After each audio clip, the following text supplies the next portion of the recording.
নমস্কার বন্ধুরা, আমি কুমকুম ইন্সপায়ার থেকে বলছি।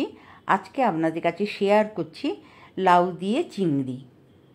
এই লাউ চিংড়িটা খুবই কম তেলে খুবই সুস্বাদু খেতে, তৈরি করে একবার খেয়ে দেখবেন। লাউ চিংড়ি করার জন্য এখানে আমি 500 লাউ নিয়েছি।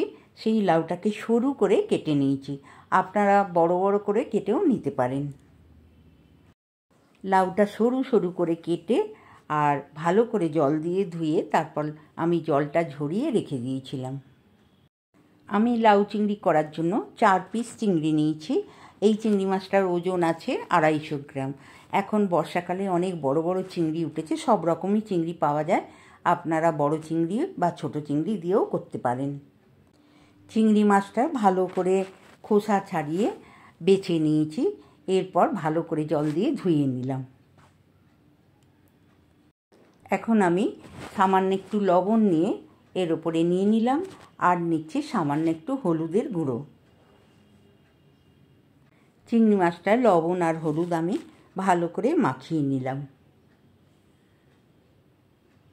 লাউ চিংড়ি করার জন্য ছোট সাইজের একটা পেঁয়াজ কুচো করে নিয়েছি, আর নিয়েছি হাফ চামচ মতন রসুন গ্রেট করে নিয়েছি, আর 6 পিস কাঁচা লঙ্কা চিড়ে নিয়েছি। ননস্টিক প্যানটা গরম হয়ে গেছে। আমি এখানে চায়ের বড় চামচে 2 চামচ সর্ষের তেল নিয়ে নিলাম। এতে আমি চিংড়ি মাছটা ভেজে নেব। তেলটা গোটা কড়াটা একটু ছড়িয়ে দিলাম। তেল তো ভালো গরম হয়ে গেছে, এর মধ্যে চিংড়ি মাছগুলো আমি দিয়ে দিলাম। চিংড়ি মাছগুলো দিয়ে আমি ভালো করে ভেজে নেব। চিংড়ি মাছটা গরম তেলে দিয়ে দিলাম, নাড়াচাড়া করে ভালো করে ভেজে নিচ্ছি।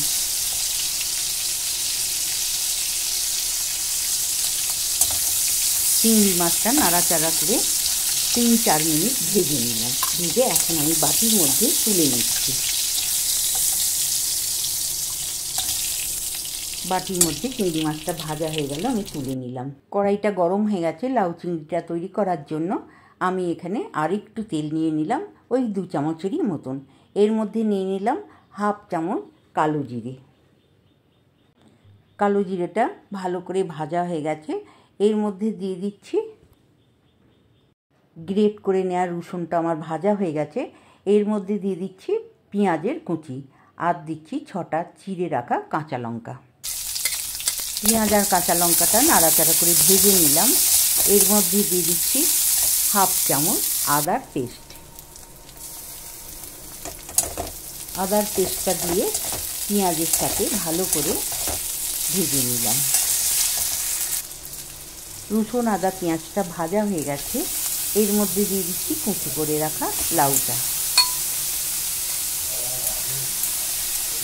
লাউটা আমি দিয়ে ভালো করে একটু নাড়াচাড়া করে মিশিয়ে নেব।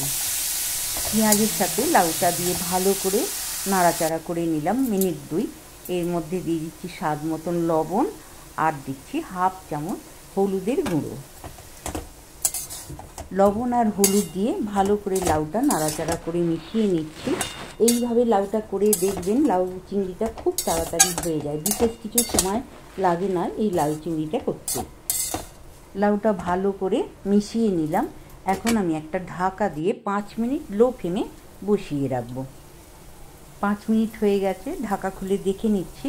লাউটা শুকনো হয়ে এসছে অনেকটাই, সামান্য একটু জল জল আছে, এটা আবার দরকার, চিংড়ি মাছটা সেদ্ধ হবে তো।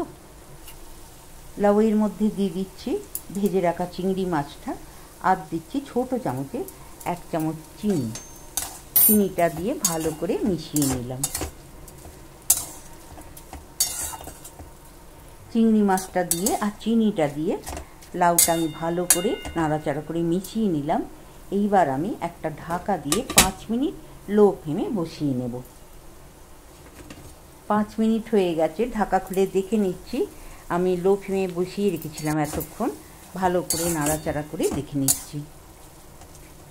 লাউ চিংড়িটা আমার হয়ে গেছে, চিংড়িটাও সেদ্ধ হয়ে গেছে, আমি দেখে নিলাম। এবারে ভালো করে নাড়াচাড়া করে এর মধ্যে দিয়ে দিচ্ছি সামান্য একটু গরম মশলা গুঁড়ো, আর দিচ্ছি হাফ চামচ ঘি।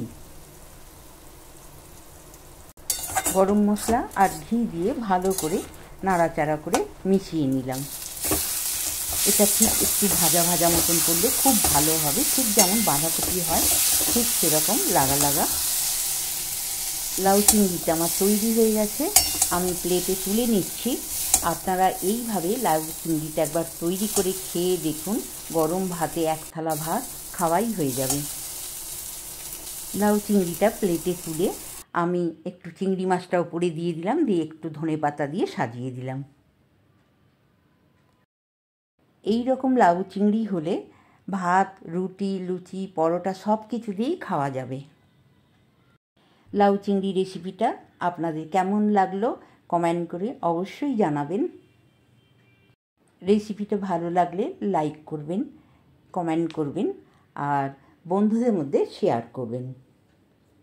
আমার চ্যানেলের নতুন বন্ধু হলে চ্যানেলটি সাবস্ক্রাইব করে নেবেন, লাইক করতে ভুলবেন না। আর নতুন নতুন ভিডিও আপলোড হলে আপনাদের কাছে পৌঁছে যাবে। ভালো থাকবেন, নমস্কার।